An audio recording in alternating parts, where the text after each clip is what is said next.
भोजपुर का एक गांव बिलौटी और वहां से निकला एक ऐसा नाम जिसने सिस्टम से पूछे कई सवाल और फिर वही नाम पूरे देश में एक विवाद बन गया। भरत भूषण तिवारी। भरत भूषण तिवारी कोई बड़ा नेता नहीं था, ना ही दोस्तों कोई बड़ा अफसर था और न किसी राजनीतिक दल का हिस्सा था। भरत तो मामूली से परिवार से आने वाला, साधारण परिवार का, किसान परिवार से आने वाला एक 30 साल का युवक था जिसने अपनी पढ़ाई बीएससी तक की थी। लेकिन उसकी पहचान दोस्तों केवल उसकी डिग्री नहीं थी, उसकी पहचान थी उसकी बुलंद आवाज जो सवाल पूछती थी सिस्टम में बैठे हुए अधिकारियों से।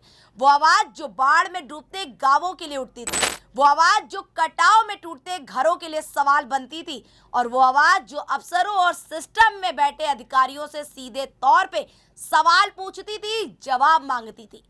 क्या एक गांव का लड़का सिर्फ कैमरे से लेकर सिस्टम को चुनौती दे सकता है? क्या सोशल मीडिया पर उठाई गई आवाज इतनी बड़ी बन सकती है कि वो विवाद बन जाए?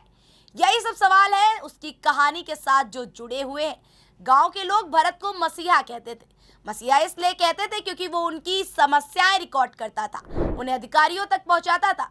चाहे फिर वो बात हो लगातार बाढ़ पीड़ितों के पुनर्वास की, मिट्टी भराई की, या फिर बुनियादी सुविधाओं की मांग करना, लगातार भरत छोटे छोटे वीडियो बनाता और सिस्टम में बैठे अधिकारियों तक पहुंचाता और उन मांगों को पूरा कराता था। लेकिन इसी सक्रियता के बीच उसकी कहानी का दूसरा पक्ष भी सामने आता है, जहां उसके कुछ बयानों और पोस्ट में सिस्टम के खिलाफ गुस्सा और टकराव की भाषा दिखने लगी। क्या यही टकराव उसकी पहचान का टर्निंग पॉइंट था?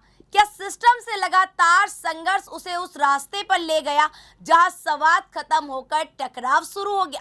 वो दिन जिसने दोस्तों पूरे बिहार को हिला दिया था, फेसबुक लाइव का भरत भूषण तिवारी का वो वीडियो। कैमरे के सामने भरत, सामने पुलिस और एसटीएफ, और बीच में थी एक तनावपूर्ण स्थिति। आप वीडियो में भी देख सकते हैं जिस तरीके से भरत ये कहता हुआ दिखाई दे रहा है कि मैं कोई अपराधी नहीं हूं, और कुछ ही देर में वो अपनी पिस्तौल भी नीचे फेंकता हुआ दिखाई दे रहा है। लेकिन यहीं से शुरू होता है वो सबसे बड़ा सवाल, जो कहता है कि उसका ये आत्मसमर्पण था या फिर इस कहानी का अधूरा हिस्सा। पुलिस का दावा सामने आते ही उसने फायरिंग की और जवाबी कार्रवाई में उसे गोली लगी। वही परिवार और स्थानीय लोग एक अलग कहानी बताते हैं कि उसने सरेंडर कर दिया था और फिर भी उसे गोली मारी गई।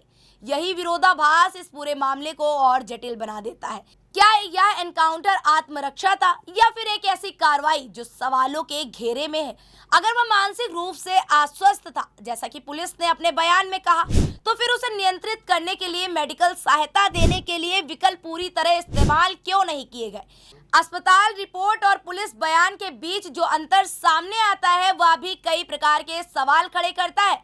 पुलिस पैर में गोली लगने की बात कहती है, जबकि मेडिकल रिपोर्ट में शरीर के निचले हिस्से में कई गोलियों का जिक्र सामने आता है। यह अंतर साधारण नहीं माना जा सकता, क्योंकि भरत के पिता और मां आज भी एक ही सवाल पूछते हैं। अगर उनका बेटा अपराधी था तो फिर सबूत कहाँ गए? वो सबूत कहाँ है? और अगर उसने सरेंडर कर दिया था तो फिर गोली क्यों चलाई गई, उसको गोली क्यों मारी गई? इस पूरी कहानी ने अब एक बड़ा सामाजिक और राजनीतिक विमर्श खड़ा कर दिया है। लेकिन सबसे बड़ा सवाल दोस्तों यही है, क्या किसी लोकतंत्र में सवाल पूछना इतना खतरनाक हो सकता है कि वह इंसान की जान तक ले ले? वह उसके लिए एक मृत्यु की उसकी लड़ाई बन जाए? और अंत में जो सवाल रह जाता है वो यही है कि आखिर सच क्या है? क्या यह केवल एक एनकाउंटर था या फिर एक ऐसी कहानी थी जो अभी तक अधूरी बताई गई है, पूर्ण रूप से पूरी नहीं बताई गई है? फिलहाल आपकी क्या राय है भरत एनकाउंटर मामले को लेकर के, भरत को लेकर के? अपनी राय हमें कमेंट बॉक्स में जरूर बताएं और ऐसी तमाम खबरों को देखने के लिए सब्सक्राइब करिए हमारे स्वराज पावर को।